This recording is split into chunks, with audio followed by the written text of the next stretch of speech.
PT Jaya Mas Medika Industri Tbk menargetkan pendapatan mencapai sekitar 2,4 triliun rupiah pada 2026 atau tumbuh sekitar 16% dibandingkan tahun sebelumnya. Target ini menunjukkan optimisme perusahaan terhadap prospek bisnis ke depan.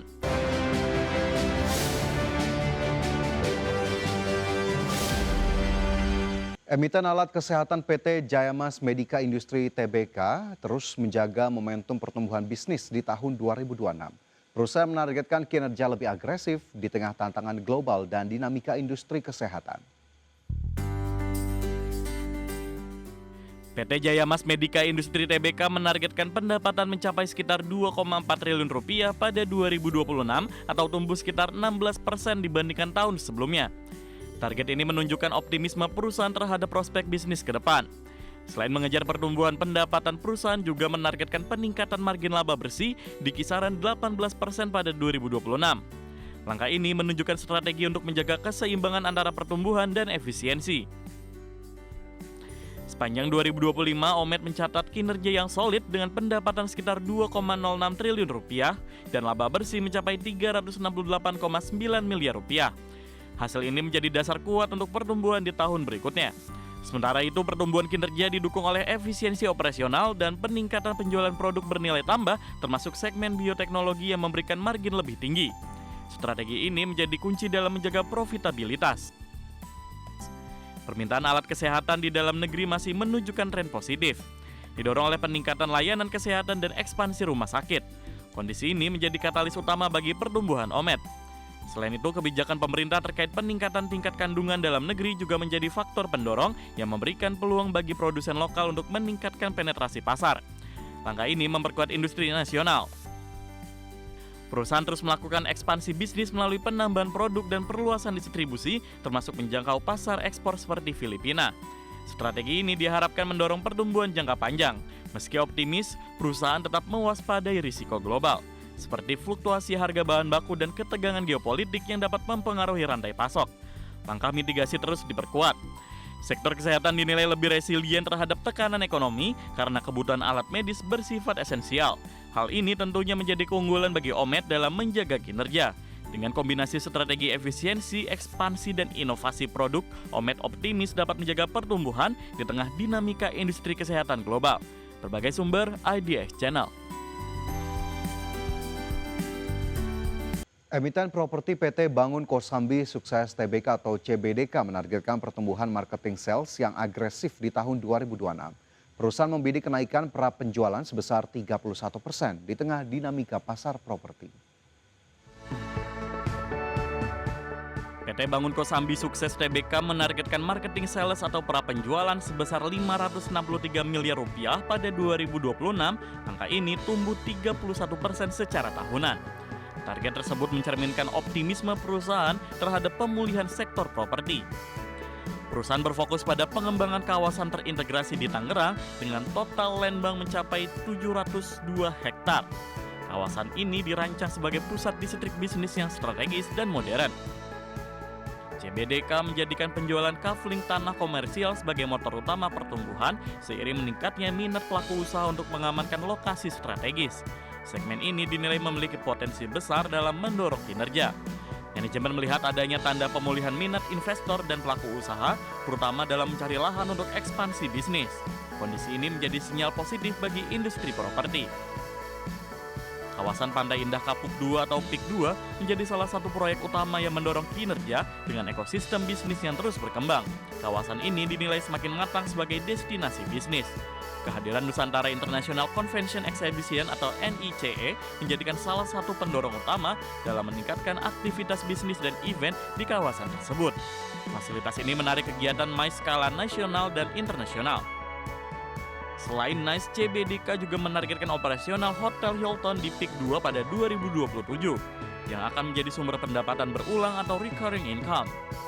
Proyek ini menambah daya tarik kawasan. Untuk mencapai target, perusahaan menggunakan pendekatan yang selektif dan adaptif terhadap perubahan kondisi pasar properti. Selain kafling komersial, produk residensial dan ruko juga masih menunjukkan permintaan positif, didukung pertumbuhan ekonomi dan aktivitas bisnis di kawasan. Segmen ini menjadi penopang tambahan. Meski optimis, industri properti masih dihadapkan pada tantangan seperti suku bunga dan daya beli masyarakat. Namun potensi pemulihan masih terbuka di tahun 2026. Berbagai sumber, IDX Channel. Menteri Perdagangan Budi Santoso membantah minyak goreng rakyat merek Minyak Kita mulai langka di pasaran. Kemendak terus melakukan pemantauan langsung ke pasar-pasar tradisional guna memastikan distribusi minyak goreng berjalan normal dan kebutuhan masyarakat tetap terpenuhi.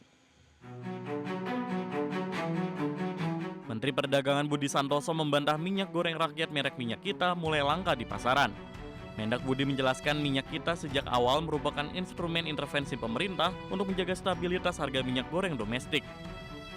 Program tersebut muncul ketika harga crude palm oil dunia melonjak sehingga produsen lebih memilih ekspor dan pasokan dalam negeri sempat menipis. Melanjut kebijakan domestic market obligation, para produsen wajib menyediakan minyak kita jika ingin ekspor. Saat ekspor menurun, volume minyak kita yang beredar juga ikut menyesuaikan. Menurut Budi, persoalan yang terjadi saat ini adalah munculnya persepsi bahwa kenaikan harga atau berkurangnya stok minyak kita otomatis berarti minyak goreng langka secara umum. Minyak kita pun dianggap sebagai satu-satunya indikator terhadap naik turunnya harga minyak goreng baik minyak goreng jenis premium maupun curah. Minyak goreng itu banyak. Coba cek ya, saya kemarin ke retail modern, minyak goreng banyak, jadi nggak ada namanya minyak goreng itu langka, itu nggak ada. Karena orang melihat bukan minyak gorengnya, yang dilihat itu minyak kitanya kan. Belum minyak kita itu kan minyak DMO dari ekspor, jadi jumlahnya terbatas. Jadi jangan menyampaikan kalau minyak kita nggak ada itu bilangnya narasinya minyak goreng nggak ada. Ya, jadi sekarang minyak kita itu jadi indikator tunggal untuk stabilisasi harga dan untuk pasokan ini di masyarakat begitu ya. Seolah-olah kalau minyak kita mahal, harga minyak goreng mahal. Kalau minyak kita nggak ada, langka. Padahal kan banyak. Ada minyak second brand, kita minta produsen membuat minyak second brand. Minyak second brand ini pembandingnya minyak kita. Ya, jadi setara. Kemudian juga ada minyak premium, coba cek deh. Saya kemarin benar ke retail itu banyak banget minyak goreng. Katanya pada naik ya Pak? Harganya. Ya ada sedikit juga yang naik karena kan imbas dari kan mereka kemasannya plastik semua. Ya, tapi nggak ada namanya kelangkaan. Meski demikian, Budi memastikan pasokan minyak goreng nasional secara keseluruhan tetap aman. Kemendak terus melakukan pemantauan langsung ke pasar-pasar tradisional guna memastikan distribusi minyak goreng berjalan normal dan kebutuhan masyarakat tetap terpenuhi. Tim Liputan IDX Channel. Menteri Pertanian Andi Amran Sulaiman menegaskan bahwa program biodiesel B50 tidak menjadi penyebab kenaikan harga maupun kelangkaan minyak goreng. Mentan menjelaskan Indonesia sebagai produsen minyak sawit mentah terbesar dunia menguasai sekitar 60% pasar global. Menteri Pertanian Andi Amran Sulaiman menegaskan bahwa program biodiesel B50 tidak menjadi penyebab kenaikan harga maupun kelangkaan minyak goreng. Penegasan ini didasarkan pada data produksi dan struktur pasokan minyak sawit nasional yang menunjukkan kondisi surplus. Mentan Amran menekankan bahwa pengalihan sebagian crude palm oil untuk kebutuhan energi tidak mengurangi ketersediaan bahan baku minyak goreng di dalam negeri. Mentan menjelaskan bahwa Indonesia sebagai produsen minyak sawit mentah terbesar dunia menguasai sekitar 60% pasar global dengan volume ekspor awal sekitar 26 juta ton sebelum sebagian dialihkan untuk kebutuhan energi domestik.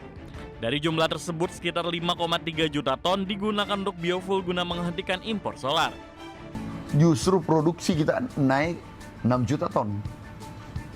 Iya kan? Dan tidak ada hubungan karena kita produsennya. Seandainya yang produksi Eropa, itu Indonesia produksi baru mau naik-naik, yang benar aja main-main. Nggak boleh naikkan semena-mena. Apalagi minyak kita harus sesuai HT. Tidak, kamu ditindak. Di sisi lain, kenaikan harga mendorong petani meningkatkan produktivitas melalui perawatan yang lebih intensif sehingga produksi nasional naik sekitar 6 juta ton. Tim Liputan IDX Channel.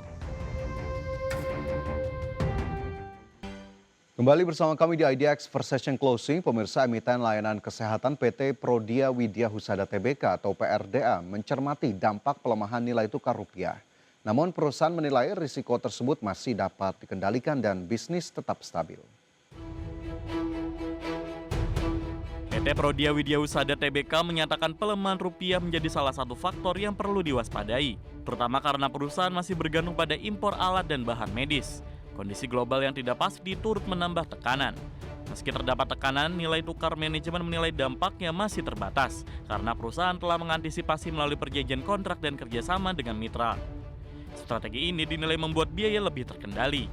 Sebagian besar pengadaan bahan dan alat medis telah diatur dalam kontrak jangka menengah yang memberikan kepastian harga dalam periode tertentu. Hal ini menjadi langkah mitigasi terhadap fluktuasi kurs. PRDA menargetkan bisnis laboratorium klinik tetap stabil hingga akhir 2026 meski dihadapkan pada tantangan global dan pelemahan rupiah. Permintaan layanan kesehatan menjadi penopang utama. Segmen pemeriksaan rutin masih menjadi kontributor terbesar pendapatan perusahaan disertai peningkatan pada layanan diagnostik bernilai tinggi. Sepanjang 2025, PRDA mencatat pendapatan sekitar 2,28 triliun rupiah atau tumbuh 1,3% secara tahunan. Sementara laba bersih berada pada kisaran 200 miliar rupiah. Untuk menjaga kinerja perusahaan terus melakukan efisiensi dan mengembangkan layanan baru, termasuk di bidang diagnostik lanjut dan layanan digital. Langkah ini menjadi kunci pertumbuhan. Industri kesehatan dinilai lebih tahan terhadap tekanan ekonomi karena kebutuhan medis tetap tinggi meski terjadi gejolak global. Kondisi ini menjadi keunggulan bagi PRDA. Meski dampak masih terkendali, perusahaan tetap mewaspadai risiko global, termasuk geopolitik dan pergerakan nilai tukar. Langkah antisipasi akan terus diperkuat dengan strategi mitigasi risiko dan inovasi bisnis. PRDA optimis dapat menjaga kinerja di tengah tekanan ekonomi dan nilai tukar. Berbagai sumber, IDX Channel.